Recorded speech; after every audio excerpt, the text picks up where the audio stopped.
Hey guys, welcome to my first drive video on BMW's iX1. Here in Australia there are two iX1 variants. There's the base level iX1 eDrive 20, which retails at about $80,000. And then there's this flagship xDrive E30, which retails at $85,000. Normally Australians pay a lot more for German cars compared to the UK or the rest of Europe for obvious reasons, but BMW Australia are really pushing their entry-level EVs, and by the middle of 2024 they're actually going to have 6 available EVs that sit underneath that all-important $90,000 tax threshold. Aside from the 2 available outputs, essentially the 20 has 1 motor over the front axle and this 30 has 2 motors, 1 for each axle. You also get an option of 2 trims, an X-Line, which this one is, and an M Sport. The M Sport comes with bigger wheels, sportier seats and sportier trim, but I genuinely think with a car like the iX1, it's not an M car, it's not trying to be an M car, so why not benefit from maximum comfort? And also the X-Line with the slightly smaller wheels will give you a little bit more range compared to the M Sport that comes with slightly bigger wheels and slightly bigger tyres. I love this particular spec. It's San Remo green and mocha interior. This iX1 has a 67 kilowatt hour battery, and as we just talked about, it has a motor on the front axle and it has a motor on the rear axle. It produces a total output of 230 kilowatts, or 310 horsepower for my UK viewers, and 494 Newton meters of torque. And it has a claimed range of 400 kilometers, which is about 250 miles. I found that to be fairly accurate in the 4 days that I've had this car. And like so many EVs out there, it's quick in a straight line. BMW claim it will do the 0 to 100 kilometers per hour sprint, or 0 to 62 mile an hour sprint, in just 5.6 seconds. In terms of styling, I really like the current X1. I think it's way better proportion compared to the second generation that it replaced. And I think it looks miles better than the awkward first generation. Something else that I commend BMW for doing is making this full electric version fit in with the rest of the lineup. There are a few telltale signs, like the grills around the front that are closed because, well, there's no combustion engine in there, so it doesn't need that kind of cooling. And when you get around the back, there's obviously no exhausts. And things like the BMW roundels have got blue outlines to them. I don't want my electric car shouting, "Look at me, I'm electric." I want it to fit in with the rest of the lineup. And I think this iX1 does a perfect job of that. Last summer, UK summer, I jumped into the current X1 for the first time at Bury BMW. And I was genuinely blown away by the use of space and the feel of space in here, because remember, this is BMW's baby X model. I've just jumped out of the gigantic XM and into an X1 or an iX1, and it doesn't really feel any smaller in here. They've thought about everything in here. The use of space is fantastic. There's storage absolutely everywhere. We've got this lovely floating center console here with loads of storage underneath, 2 drink holders. We've got a phone charging tray there. The door bins are really good. On top of the wireless charging bay, we have 2 USB-C ports here. We've got 2 in the rear. It really is a modern interior. We have the now familiar curved display with operating system 8 on it, albeit a slightly reduced version compared to the one that's, let's say, in my M3, but it's all very functional. It all works very well and it's loaded up with tech. As is this car, out of the box, it comes with so much standard equipment. The driving position is relatively good. It's not perfect though. BMW's seating ergonomics seem to have slipped a little bit on this model. What I mean by that is, normally when I hold the BMW wheel at 2:45 and I relax, my elbows sit nicely on the center console cushion and on the door card, but in this car I just can't seem to make that happen.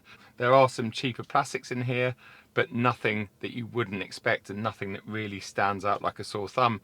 And remember, this car and this interior is about $220,000 less than the XM, and it certainly does not feel like that.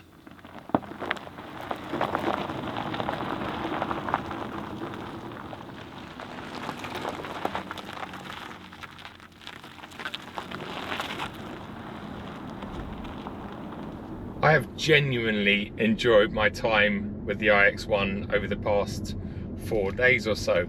It's no secret that I am a massive petrol head, but living in a city as I am at the moment, albeit temporarily, and that city being Melbourne, that has a lot of traffic, well, I couldn't think of a better car to sit in slow moving traffic than this. As we talked about, the interior is lovely, especially with the pan roof. There's loads of light coming in here. It's a really nice place to sit and spend time in. We've got a fantastic sound system which sounds brilliant in here because there's no other intruding sounds. It's very well insulated to the outside world. We don't have any combustion engine sound coming into the cabin. And let's face it, only a few years ago that might have been a 2-litre 4-cylinder diesel, so it wouldn't have been the most sonorous sound.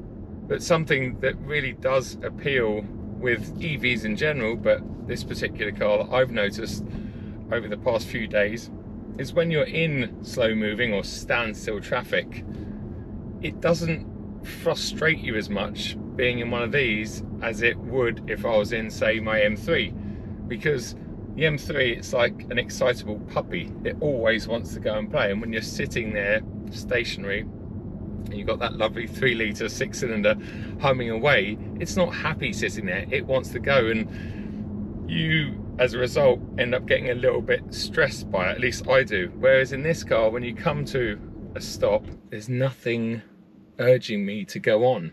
And I'm not saying that traffic jams aren't still frustrating, because they are. We all want to get places. We don't want to be sitting still.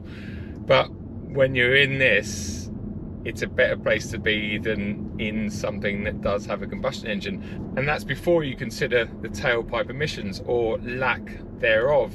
I'm not suggesting that all of the power we get for our EVs is clean energy. It's not. Some of it is renewable, some of it is coal and gas powered or whatever. But there's no denying that when you're in your EV and you're in a city especially, you have nothing coming out of the rear of the car, and that's really good for ground level CO2 levels. When I'm cruising through a school zone in Melbourne and there's loads of little kids around, I'm not polluting that immediate air.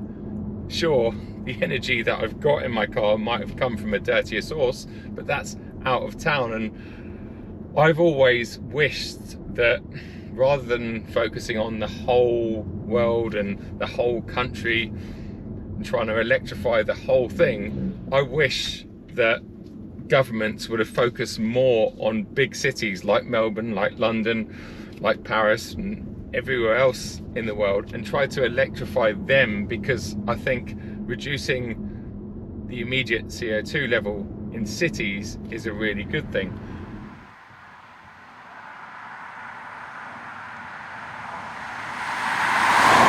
We've already talked about this car's impressive claimed acceleration figures, but the first time you put your foot down, it feels even quicker than that. And that's because, once again, it's an EV.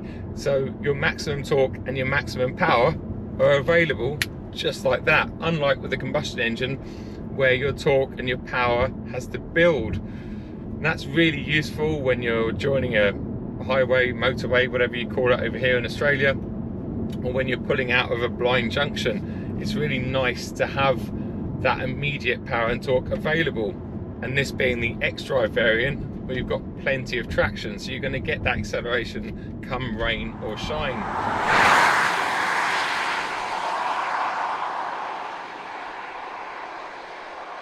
What's its handling like? Remember, this isn't trying to be an M car, it's a 2-ton SUV, but thankfully, as with so many EVs, the majority of that weight is low down, so the car doesn't feel too wallowy. But like the majority of EVs, when you really start pushing, not that I've had too much of a chance to do that on an Australian public road, it will start to understeer, and you will start to eventually feel all of that mass and momentum, because Doesn't matter how sophisticated a chassis is, engineers can't just make that disappear. There's not loads of steering feel, but then there's not in most BMWs, including M cars these days. But it changes direction relatively well. It slows down and stops very well, and in fact you can control the amount of regen. And if you pull the drive select lever down here a second time, so the first time into drive, second time you get B, and that stands for brake, I believe. And now I can drive this car essentially with one pedal. So as I pull up on the pedal, it really starts to regen and decelerate, and as I push down, it accelerates. Obviously, if you need to stop quickly, like an emergency stop, then you still need to hit the brake pedal. And once you're used to using, let's call it the B mode, it's actually quite fun. The challenge is to try and use just that single pedal. So I'm accelerating up here to the speed limit. We've got a left-hand turn. I'm going to bleed off the accelerator. I can feel the regen, the car slowing down. You can see the exit of the corner now, so I'm bleeding back on the accelerator, and off we go. It does take some getting used to, but I really like it, and I find myself driving in that mode most of the time.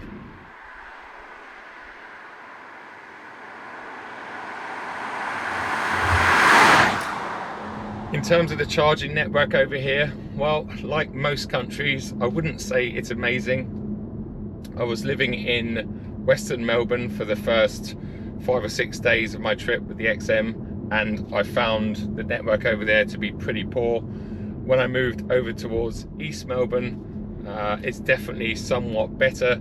And in fact, yesterday I popped into a ChargeFox charging station, and there was 4 available chargers. They were all working, they all looked new. There were 75 kilowatt chargers as well, and most importantly for me, coming from the UK, they were pretty cheap. I think I paid 30 cents for a kilowatt, so that's about 15 pence. I'm pretty sure back home in the UK you'd pay 3 or 4 times that in some of these charging stations. But of course, if you owned an iX1, the ideal solution would be to have a charger at home and or at work. I don't know what this would be like on much longer journeys out here in Australia, because I can't imagine that there's too many chargers in the outback. But Paul Marrick and I are actually going to put that to a test in the next week or so, where we plan to drive from Melbourne to Sydney in an i7, so keep an eye out for that video.